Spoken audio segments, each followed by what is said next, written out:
I don't know about you, but this gospel story is one that I have heard referred to many times in the last couple of weeks since this pandemic really took hold.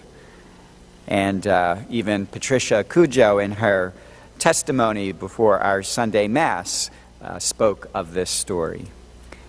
It is one that certainly captures many of our feelings in this time of distress.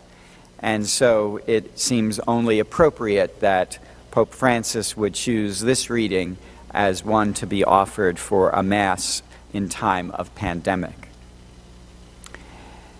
In the story, of course, the small boat is being tossed about by the waves and the wind, and surprisingly, Jesus is asleep in the stern. Certainly, he is at rest in his Father's love. And the disciples, of course, wake him, and they ask, does he not care that they are perishing? And then he rebukes the wind and the waves, and everything calms down. And then he turns and he rebukes the disciples. Not so much because they were afraid, but because, I think, that they accused him of not caring. You see, Jesus always cares. Jesus always loves. And Jesus will never abandon us. In fact, Jesus is right there with us in the storm. The problem is sometimes when things don't go our way, we imagine that Jesus is asleep at the switch, that he's not hearing our prayer, that he's not responding to us in love. And yet, of course, that's not at all how Jesus responds to us.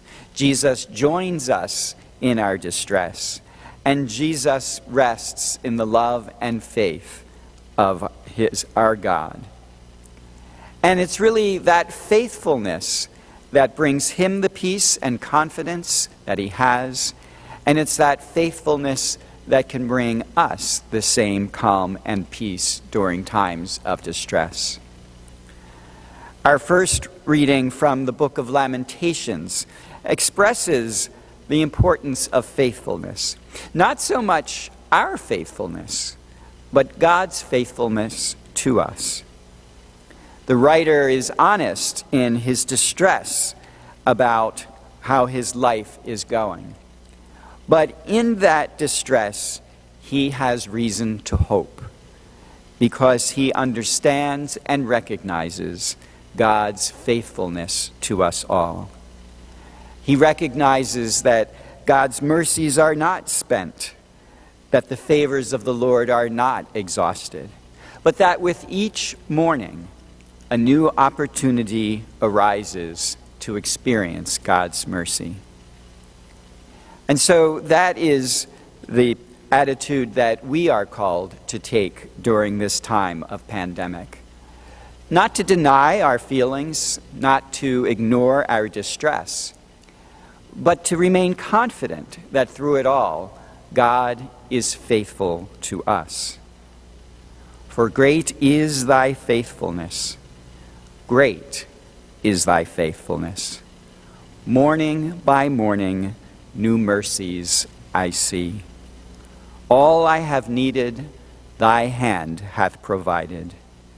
Great is thy faithfulness, Lord, unto me. Amen.